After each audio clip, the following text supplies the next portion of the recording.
అదేదో ముందే ఏడవచ్చు కదా వాళ్ళకే అంతే. అందుకని ఎప్పుడైతే వీళ్ళు ఇలా కండిషన్స్ పెట్టి వాళ్ళని సాగుకొట్టాడో అప్పుడు అయ్య బాబాయ్ విష్ణుమూర్తిని మళ్ళీ గుర్తు చేసుకున్నారు వాళ్ళందరూ కూడా. అప్పుడు అలా చేసి మమ్మ బాధ పెట్టడం కోసం వీళ్ళు బ్రహ్మ వరాలే కదా అని చెప్పేసి బాధ పెట్టాడనమాట. ఆ బ్రహ్మ ఇచ్చినటువంటి వరాల వల్ల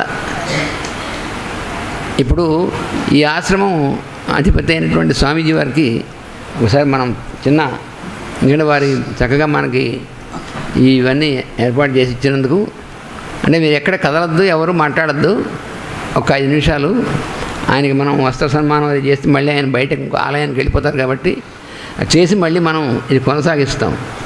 ఆయన పేరు శ్రీ కమలదాస్ మహారాజ్ గారు. ఆయన ఈ హితాశ్రమం గురువు గారు ఆయన. అందుకని మనందరి తరఫున మేమిద్దరం ఆయనకి ఈ వస్త్ర సన్మానం అది చేసి మనం మన యొక్క కృతజ్ఞతను తెలుపుకునేటువంటిది ఈ యొక్క 10 నిమిషాలు ఈ కార్యక్రమం ఉంటుంది. ఇది అయిన తర్వాత మళ్ళీ మనం ఈ కార్యక్రమం కొనసాగిస్తాం. వాసుదేవ అందరూ నిశ్శబ్దంగా మీరున్న స్థానాల్లో మీరు కూర్చోండి.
मंदिर जाता हूँ राजा।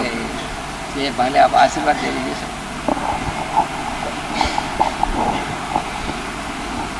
हिंदी तो सब समझ लेते हैं। हाँ हिंदी तो सब।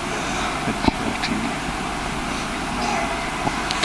है। श्री राधा वल्लभ लाल की, श्री हित ललित लाडली लालजू महाराज की, महाप्रभु श्री हरिवंश चंद्रजू महाराज की, श्री सेवकजू महाराज की, श्री वृंदावन धाम की, श्री यमुना रसरानी की, श्री हित कृपा मूर्ति स्वामी श्री हितदास जी महाराज की। जय जय श्री राधे श्याम।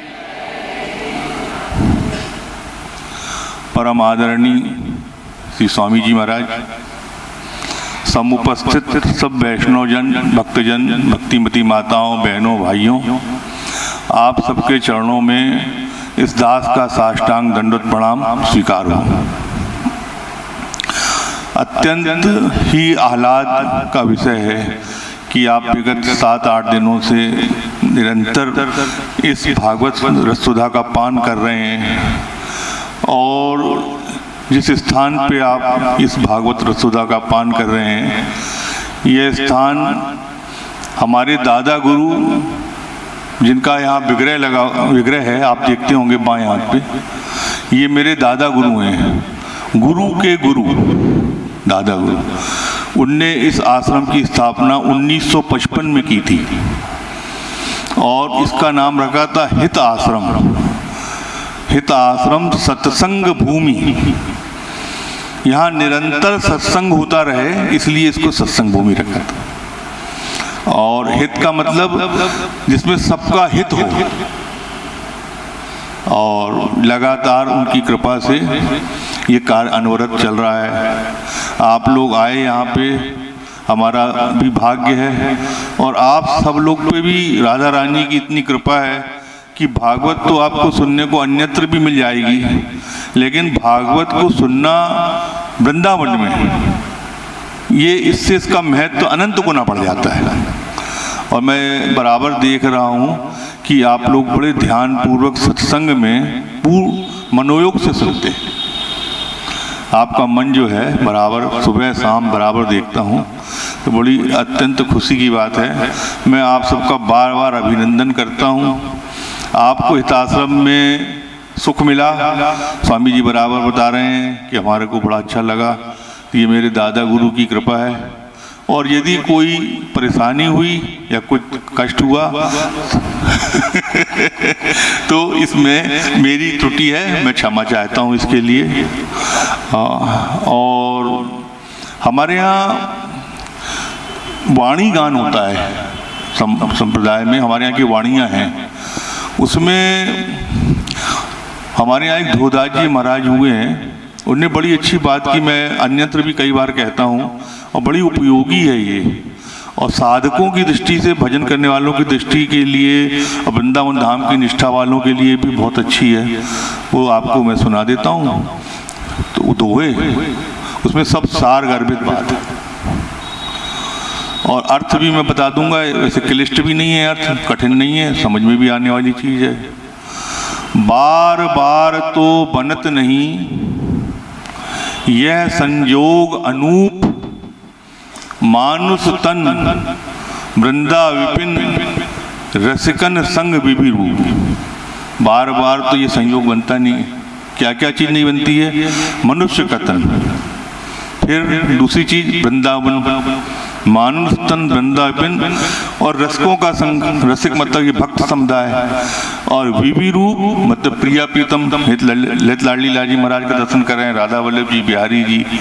तो बार बार तो बनत नहीं यह संयोग अनूप, मानुष तन वृंदा विपिन रसिकन संग विवि रूप मतलब प्रिया प्रीतम, रसिकन संग विवि रूप, भजन सर्वोपरियाई। धोदास जी का ये दोहा है, रसकों का संग लेकिन और प्रिया प्रीतम, लेकिन उसके बाद ने बताया कि भजन सर्वोपरि, भजन जो कर रहे हैं आप यही सर्वोपरि। रसिकन संग विवि रूप, भजन सर्वोपरियाई, मन दे ध्रुव यह रंग, लेहू पल पल अगाई। धोदास जी कह रहे हैं कि तू इसमें मन लगा, इस रंग में मन लगा, और इसका पल पल में अवगाहन कर, क्षण क्षण में अवगाहन कर, छिन छिन में अवगाहन कर, हर पल अवगाहन कर। जो छिन जात सो फिरत नहीं, करऊं उपाय अपार। जो क्षण चला जाएगा वो वापस नहीं मिलेगा आपको, कितना भी उपाय कर लीजिए। जो छिन जात सो फिरत नहीं, करत उपाय अपार, सकल सयानप छाण भज, दुर्लभ है यह वार। इसलिए धोदास जी कह रहे हैं तू अपनी सयानापन, अपनी कपट बुद्धि को छोड़ दे। ये चांस जो तेरे को मिला है ये बड़ा दुर्लभ है स्वामी जी, कुछ मतलब समझने में फर्क तो नहीं? दुर्लभ है ये वार। तो ये तीन दोहे जो हैं इसमें पूरी भजन का, पूरी चीज का सार आ जाता है। और आपको अनायास श्री जी की बड़ी अहेतु की कृपा से ये चीज मिल गई आपको। वृंदावन भी मिला हुआ है, रसकों का संग भी मिला हुआ है, प्रिया प्रीतम भी मिले हैं, और आपने इसमें खूब अवगाहन भी किया है, कोई कसर नहीं छोड़ी है आपने। सुबह से देखता हूँ मैं, मंगला आरती से सब लोग आना शुरू हो जाते हैं, और अभी भी आप 8 बजे तक सत्संग करेंगे और स्वामी जी कराएंगे।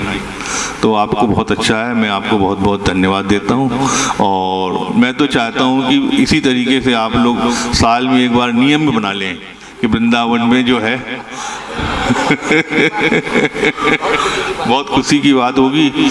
और ऐसा चांस तो मैं तो, भागवत बहुत होती है हमारे यहाँ, लेकिन लोग इतना मन दे के नहीं सुनते हैं, घूमने में लगे रहते हैं, रात दिन घूमना। अब जो व्यक्ति 150-150, 200 व्यक्ति को लेके आता है और उसके सुनने वाले 50 बैठे रहते हैं, 100 घूम रहे हैं पूरे। अब स्वामी जी ने बड़ा अच्छा बताया कि जब हम अब कल से घूमेंगे तो फिर घूमेंगे ही। अब हमने सुन रहे हैं तो सुन रहे हैं, तो ये बहुत अच्छा है। एक समय में एक चीज़ पे कंसंट्रेशन करना बहुत अच्छा है। आधा मन तो सुनने में, आधा मन घूमने में, उससे तो न इधर के रहे न उधर के रहे। तो ये बहुत आप लोग का, और सब जगह मैं देख रहा हूँ सब लोग आपकी बहुत प्रशंसा कर रहे हैं कि इनका सत्संग जो है बिल्कुल भागवत धर्म का प्राण है। वेद पुराण शास्त्र गीता मंत्रोच्चारण सब चीज। और आज हमारे संत भी इतने खुश हुए आप लोग की सेवा देख के, आपका भाव देख के, तो बड़ी कृपा है आपकी। इसी तरीके से आप लोग जो है क्या नाम से यहाँ आते रहें। और ये हिताश्रम जो है ये रस भूमि है। हमारा जो राधा वल्लभ संप्रदाय है ये रस का संप्रदाय है, इसके बारे में भी बहुत अच्छा जानना जरूरी है। जो बाएं हाथ पे जो श्री विग्रह है ये आचार्य हित हरिवंश महाप्रभु का है। ये बंसी के अवतार हैं। प्रिया प्रीतम की जो बंसी है ये 500 वर्ष पूर्व निकुंज से धराधाम पे आई और निकुंज का रस बताने के लिए। भागवत धर्म उसके बाद ये निकुंज का धर्म। तो निकुंज का धर्म जो है उसको बताने के लिए आचार्य तरिवन जी महाराज आए और उनके जो प्रधान शिष्य इधर हैं श्री सेवक जी महाराज, ये इनके प्रधान शिष्य हैं। तो इन दोनों का विग्रह हमारे संप्रदाय में दोनों ही प्राण हैं। तो ये रस धर्म जो है ये भागवत धर्म का जब कोर्स पूरा हो जाता है उसके बाद की सीढ़ी है। जैसे पूरे भागवत का जो सार है वो रास पंचाध्यायी है। रास पंचाध्यायी में फिर महारास है। तो ये महारास के बाद है नित्य रास। जब सब सखियों गोपियों का जब अंतर ध्यान हो गई, ठाकुर जी अंतर ध्यान हो गए, विलाप हुआ, सब कुछ हुआ, फिर मिलन भी हुआ। और मिलन के बाद जो रास हुआ है वो नित्य रास है।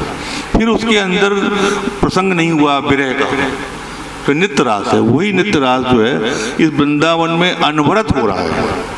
अब कल से आप देखेंगे, आप लोगों के लिए तो हम चाहते थे पहले से, लेकिन आपका सत्संग का ऐसा समय था तो रासलीला कल से शुरू होगी। तो आप लोग को मन लगा के रासलीला देखना।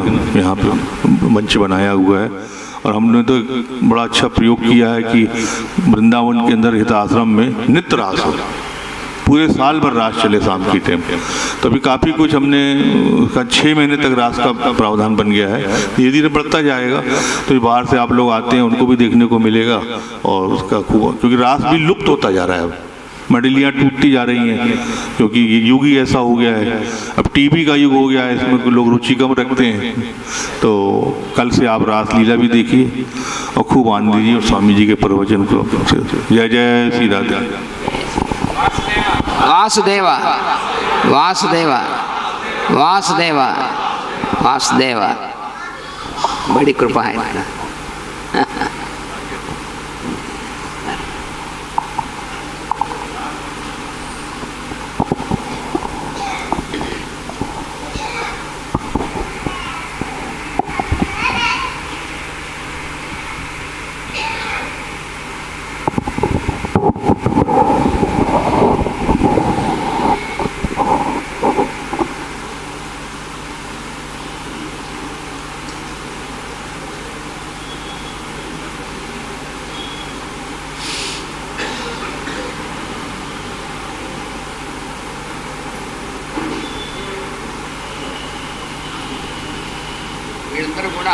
దేవతలందరూ కూడా విష్ణుమూర్తి దగ్గరికి వెళ్ళి వాళ్ళు మొరబెట్టుకున్నారు.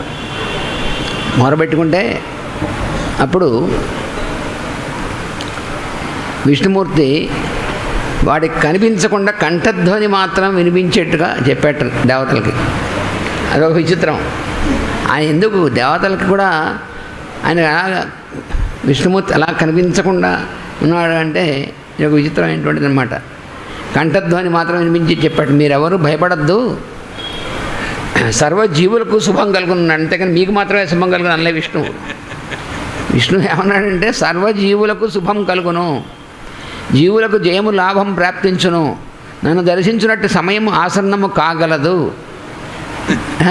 ఈ రాక్షసుడు చేయుచున్న విరుద్ధ చేష్టలను నేను ఎరుగుదును. మరి ఆయన సేవకుడేగా వాడు, అందుకని నాకు తెలుసు వాడి సంగతి మీకు తెలియదు అని అర్థం. ఎందుకంటే వీళ్ళందరికంటే పైవాడు వాడు. జయ విజయులు నారాయణుడు, ఆయన పైగా మొట్టమొదటిలోనే మన కథ చెప్పుకున్నాం. నా బాహువుల వంటి వారని చెప్పాడు విష్ణువు. నారాయణుడు ఏం చెప్పాడు, వీళ్ళిద్దరూ నా బాహువుల వంటి వారు అన్నాడు.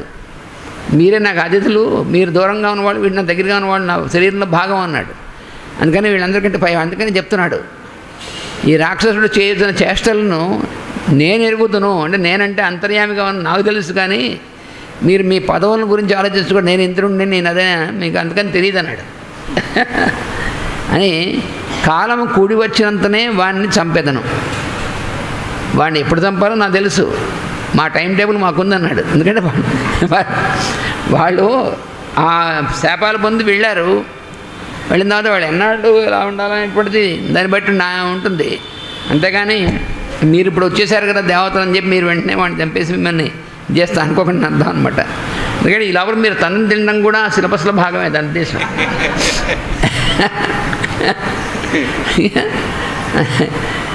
మిక్కిలి మంచివారు గోవులు, వేదములు, దేవతలు, ధర్మము, బ్రాహ్మణులు నా స్వరూపులు. ఇంద్రియందు వాడు ఎప్పుడు కోపించునో ఆనాడే దెబ్బతినను. అక్కడుంది స్కీ అంతా. ఇంతమందిని కూడా వాడు ఎప్పుడు కోపించి వాడు ఇచ్చేస్తాడు. ఆ లక్షణాలన్నీ ఉన్నవాడు వాడి కొడుకు, అది వాడికి. అతని కుమారుడు ప్రహ్లాదుడు శమదమాది గుణసంపన్నుడు, శత్రుత్వము కానీ శత్రువు కానీ లేనివాడు. అట్టివాన్ని లెక్క చేయక రోషంతో ఎప్పుడు చంపుటకు యత్నించునో అప్పుడే హిరణ్యకశిపుని వధింతును. అంతేగాని మీరందరూ వచ్చి నన్ను ఇంద్రాది దేవతలు మీరు అంతోడి మనగాళ్ళు వచ్చి అడిగారని చెప్పి వాడిని చంపను. వాడు ప్రహ్లాదుడు నా భక్తుడు, వాళ్ళు ఉన్నటువంటి గుణాలు చెప్పాడు. అటువంటి వాడిని చంపడానికి సిద్ధమవుతాడు వాడి నాన్న అయినటువంటి హిరణ్యకశిపుడు. అప్పుడు నేను వాడిని చంపుతాను. అందాక మీరు చచ్చినట్టు పడి ఉందని అన్నాడు. వీడింత వాడై మేము బాధ పెట్టుటకు కారణము మా బ్రహ్మ వరములు కదా, అంటే మా అబ్బాయి బ్రహ్మ ఇచ్చినటువంటి వరాలేగా కారణం అన్నాడు. అందుకని మనము బ్రహ్మను అతని వరమును గౌరవింపవలను. అంటే తన్నించుకోండి, అంటే మీరు వాడు తంతే మీరు తన్నించుకోవాలి ప్రస్తుతం అర్థం. మా బ్రహ్మ ఇచ్చినటువంటి వరాలంటే అర్థం ఏంటి, బ్రహ్మని నేను నిలబెట్టింది అని అర్థం. బ్రహ్మని బ్రహ్మగా పెట్టింది నేనే కదా, నా అతను కూడా నాలాంటి భాగమే. అందుకని బ్రహ్మ ఇచ్చిన వరాలు నేను ఎలా క్యాన్సిల్ చేస్తాను, చేయడు. అలా చేస్తే ఇంకెందుకు, ఇంకా చేస్తే రేపొద్దున రాక్షసులు కాదు వీళ్ళు కూడా ఎవరు మరి ఇచ్చారు కదా. అందుకని బ్రహ్మ వరాలు ఇస్తే నేను దాన్ని ఎలా క్యాన్సిల్ చేస్తానరా అన్నాడు అనమాట. అతని వరమును గౌరవింపవాలి, అంటే ఎవరు, మీరు గౌరవించాలి. ఇచ్చిన వరములకు వ్యతిరేక్తంగా నేనై స్వతంత్రించి చంపరాదు, అది అక్కడ చెప్తోంది. ఆయన వరాలు ఇచ్చాడు బ్రహ్మ, ఆయనకి ఆ వరాలు ఇవ్వగలిగినటువంటి కెపాసిటీ ఇచ్చింది నేనే, ఆయన పెట్టింది అక్కడ. అలా పెట్టి మళ్ళీ ఆయన ఇచ్చినటువంటి వరాలను నేనై వాడిని చంపి ఆ ఇచ్చిన వరాలు క్యాన్సిల్ చేస్తా అనుకోకండి అంటున్నాడు. కనుక క్షమించి ఊరకుంటుంది.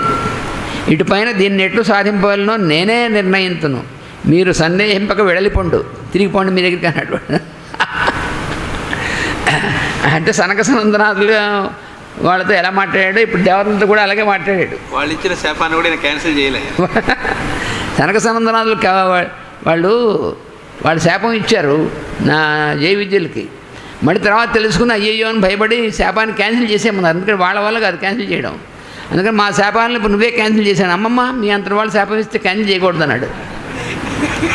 అది ఎలా కుదురుతుంది, శాపం ఇచ్చేశారు, మీరు చెప్పింది జరగాల్సిందే, అక్షరాలా మీరు చెప్పింది జరగాల్సిందే, అంటే మీరే తన్నించుకుంటారని చెప్పాడు. శాపం ఇచ్చారు కాబట్టి మీరు మీలా చేసేటువంటి వాళ్ళందరూ తన్నించుకుంటారు. మీరు ఇచ్చిన శాపం నేను ఎలా క్యాన్సిల్ చేస్తాను అన్నాడు అప్పుడు కూడా. అందుకని ఇప్పుడు కూడా నేను క్యాన్సిల్ చేయనన్నాడు అని ఇట్లు చెప్పగా దేవతలు గుంపు కట్టి మొక్కిరి. ఇంకేం చేస్తారు, ఇంకా అల్టిమేట్ ఆయన చెప్పినప్పుడు ఈ రాక్షసుడు మరణించడం తప్పదని నిర్ణయించుకొని పోరు ఎలాగైనా చంపుతా అన్నాడు కదా, అంతవరకే చాలు అంటే. అందుకని ఎప్పుడప్పుడు వాడు చస్తాడు కదా పర్వాలేదులే అని ధైర్యంతో ఇళ్ళకి వెళ్ళేస్తారు వాళ్ళు. దేవతలందరూ కూడా. అప్పుడు హిరణ్యకశిపుడికి విచిత్రమైనటువంటి ప్రవర్తనలు కలిగినటువంటి 4 కొడుకులు పుట్టారు. అందులో ప్రహ్లాదుడు పెద్దవాడు, సత్ప్రవర్తనుడు. అతడు ఎలాంటి వాడు అనేటువంటిది చెప్పినటువంటిది ఒక చాలా అద్భుతమైనటువంటిది అన్నమాట.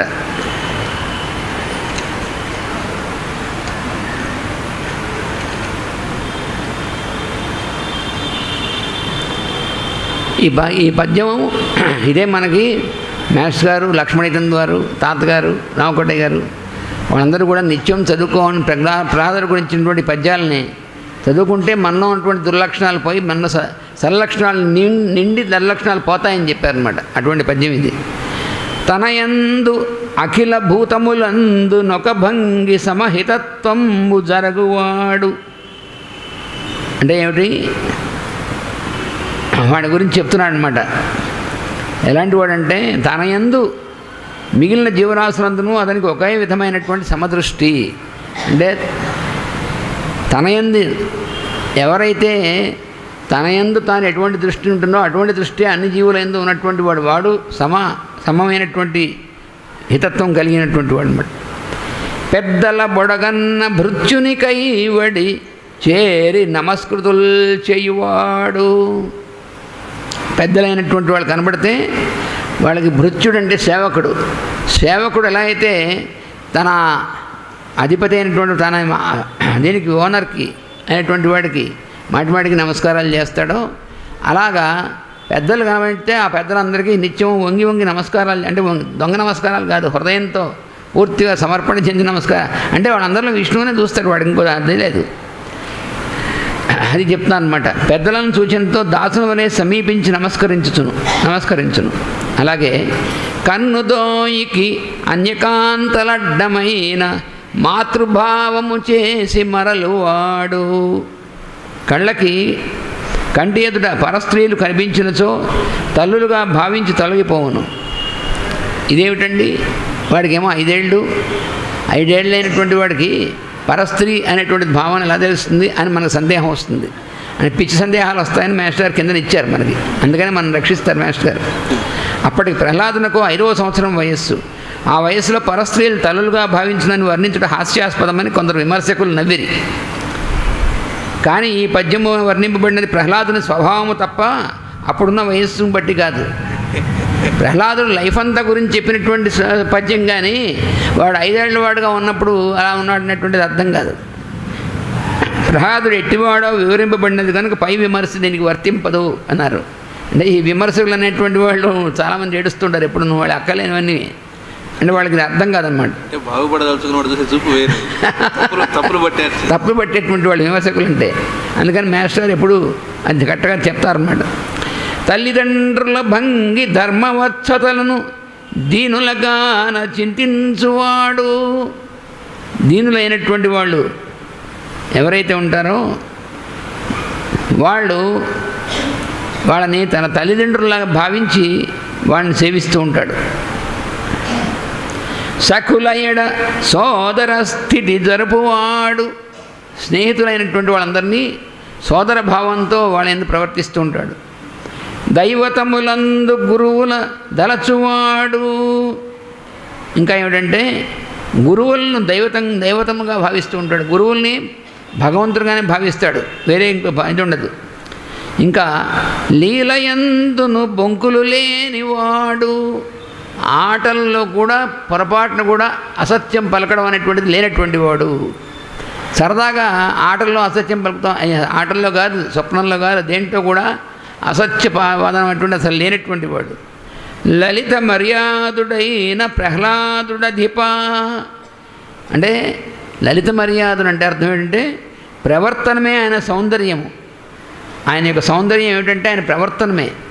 అందుకని అటువంటి మహానుభావుడైనటువంటి వాడు నాయన అని చెప్తున్నాడు అనమాట. ఎవరు చెప్తున్నాడు ఇది? పరీక్షిత్ మహారాజుకి శుకుడు చెప్తున్నాడు. అంటే శుకుడే ప్రహ్లాదుడిని ఎలా కీర్తించాడో చూడండి. అంటే సామాన్యుడు కాదు ప్రహ్లాదుడు. ఆ ప్రహ్లాదునికి చక్కని సౌందర్యం ఉన్నది. మహాపరాక్రమశాలికి కుమారుడై పుట్టిను. ఇలా ఇవన్నీ ప్రహ్లాదుడు అన్నీ కూడా చెప్పాడు. ఇంకా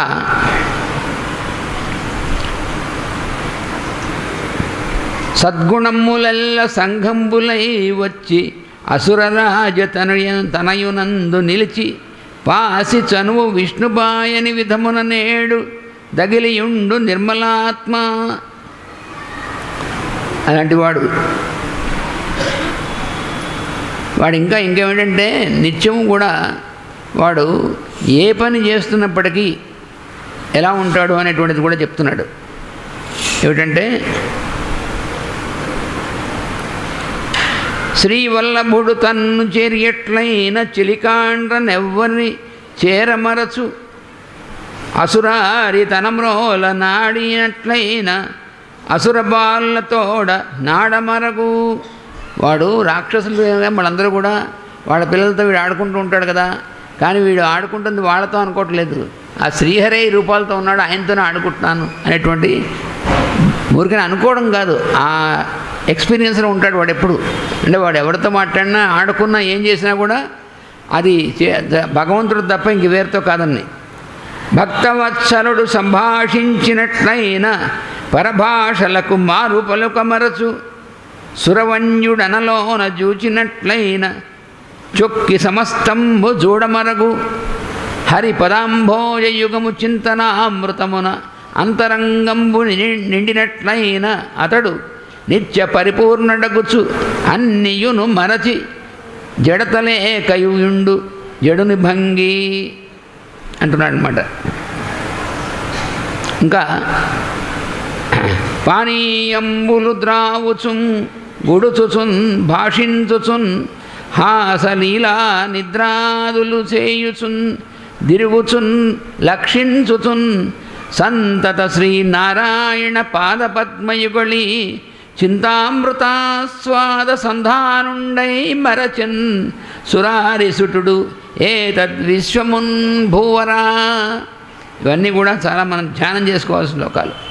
ఏమంటాడు, సద్గుణములలో గొప్పవాడైన ప్రహ్లాదుడు సహజముగా వాసుదేవుని యందు వర్ధిల్లుచున్న ధ్యానం కలవాడయ్యను. అతని ధ్యానము ఆనాటికి మిక్కిలి లోతే నిశ్చలమయ్యను. శ్రీహరి తనను సమీపించున్నట్టు తెలియగానే తన సహచరులు ఎవరిని చూడవలనని కానీ సమీపింపవలని కానీ మరచిపోవను. విష్ణువు తన సమీపంను క్రీడించున్నట్టు తెలియగానే తోడి బాలులతో ఆడుకొనడం మర్చిపోవను. అంటే అర్థం ఏంటంటే ఆయన శ్రీహరి దాన్ని సమీపిస్తున్నాడంటే మిగతా బాలు తేవతో ఆడుకోకుండా అందరిని దూరంగా పెట్టాడు కాదు, తనతో ఆడుకుంటుంది ఆయనే అనేటువంటి భావం వచ్చిందనమాట ఆయనకి. అది అర్థం. విష్ణువు తనతో సంభాషించున్న అనుభూతి కలిగిన సమయంలో పిలచినతో బదులు పలకలేని పరాకుతనం ఉండను. ఆత్మలో దేవుని చూసిన స్థితి కలిగిన సమయంలో పరవశత పొంది ఇంకా దేన్ని చూచుటకు మరచును. ఇంక వాడికి వేరే అవి చూడాలి ఇవి చూడాలని వేరే ఉన్నటువంటి ఇంక్విజిటివ్నెస్ లేదు అటువంటి వాడు. అంటే భగవంతుని తప్ప ఇంక దాని. అలాగే హరిపాద పద్మముల ధ్యానము తన హృదయము నిండగా నిత్య పరిపూర్ణుడై దేన్ని పట్టించుకొనడు. అట్టి వేళల్లో అతడు జడత్వం లేకయే జడ్ని వలె ఉండును.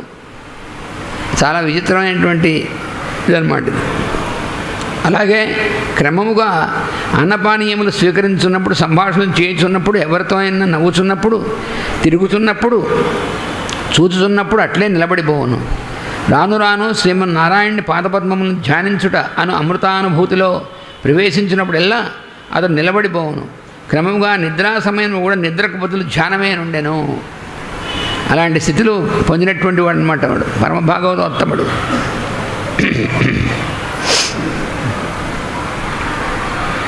అలాగే ఈ విధముగా ప్రహ్లాదుడు సంసారం నుండి నివృత్తి చెందాను. అదేంటి సంసారం ఏమిటండి, చిన్నపిల్లవాడికి అని మళ్ళీ అనుమానం వస్తుంది.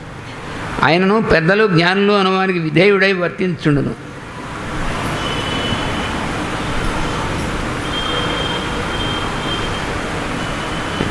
ప్రహ్లాదుడు చాలా చిన్నవాడు కదా, తేజస్సునందు గొప్పవాడు. ఎల్లప్పుడూ హరిపాద పద్మములను ధ్యానించడు తప్ప మరి ఒకటి ఎరుగని వాడని చెప్పితివి. ఇప్పుడు అడుగుతున్నాడు ఈయన, ఇలా చెప్పావు వాడిని గురించి. అతడు అది దయాస్వభావుడు, నిర్మల శీలం గలవాడని పెద్దలు చెప్పుదురు. మోహం లేనివాడు, తల్లిదండ్రుల సాధుజనులు అన్నసో భక్తితో పాదములకు శిరస్సు తాగునట్టు నమస్కరించేవాడు.